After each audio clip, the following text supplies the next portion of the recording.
Designer babies అంటే babies పుట్టే కన్నా ముందే బేబీ హైట్ ఎట్లా ఉండాలి, బేబీ స్కిన్ కలర్ ఎలా ఉండాలి, ఐ కలర్ ఎలా ఉండాలి, హెయిర్ కలర్ ఎలా ఉండాలి, లెంత్ ఎలా ఉండాలి, సో అన్నీ కూడా పర్ఫెక్ట్గా చేసుకొని మనం బేబీని ఆర్డర్ చేసి డిజైన్ చేసుకోవచ్చా? Yes, we can do it. So నేను మీ doctor Anusha Reddy, fertility expert, 49 fertility centre, Warangal branch. So ఈ డిజైనర్ బేబీస్ గురించి మన రీసెంట్ టెక్నాలజీ ఎక్కడ మట్టుకి వచ్చింది, ఇది మనకు కంప్లీట్గా సేఫా, డే టు డే లైఫ్లో మనం దీన్ని ఆప్ట్ చేసుకోవచ్చా, దీనివల్ల మనకి ఏమన్నా ప్రాబ్లమ్స్ ఉంటాయా ఫ్యూచర్లో అన్న టాపిక్ గురించి ఈరోజు మనం ఈ వీడియోలో మాట్లాడుకుందాం.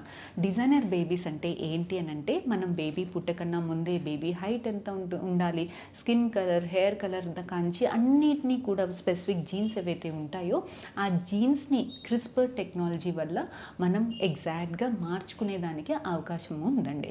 కాకపోతే ఇలాంటి టెక్నాలజీ వల్ల మనం ఒక హైట్ని మార్చాలి అని మనం అనుకుని ఈ లేజర్ ట్రీట్మెంట్లో ఆ జీన్స్ని టచ్ చేసినప్పుడు మనకి తెలియకుండా వేరే దగ్గర కూడా ఈ లేజర్ టచ్ అయ్యి, సో అబ్నార్మల్ మ్యూటేషన్స్ అయ్యి బేబీ ఓవరాల్ హెల్త్ మీద కూడా ఎఫెక్ట్ అయ్యేదానికి ఛాన్స్ ఉంటుంది.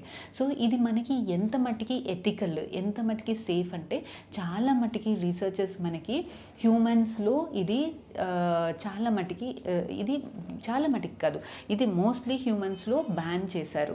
సో ఇది ఓన్లీ ఎనిమల్ మోడల్స్లో మాత్రమే ఇంకా కూడా నడుస్తుంది. ఎథికల్ ఇష్యూస్ వల్ల మనకి హ్యూమన్స్లో ఇవి చేయట్లేదు. మరి ఎందుకు ఈ డిజైనర్ బేబీ గురించి ఇంత హైప్ వచ్చింది అని అంటే, చాలా మట్టికి మనము ఏవైతే డేంజరస్ డిసీజెస్ ఉంటాయో, ఏవైనా జెనెటిక్ ప్రాబ్లమ్స్ ఉంటాయో, ఏవైతే క్యాన్సర్ రిలేటెడ్ కండిషన్స్ ఉంటాయో, ఏవైతే బాగా హెల్త్ రిలేటెడ్ ఇష్యూస్ ఉంటాయో అలాంటి జీన్స్ని ఐడెంటిఫై చేసి అలాంటి జీన్స్ని మాడిఫై చేసుకొని హెల్తీ బేబీస్ ఇచ్చే టెక్నిక్ ఏదైతే ఉంటుందో, సైంటిస్ట్ అనేది ఇప్పుడు అదొకటి మాత్రమే కాన్సన్ట్రేట్ చేశారు, అదొకటి మాత్రమే చేయడానికి పర్మిషన్స్ అనేవి మనకు వచ్చాయండి.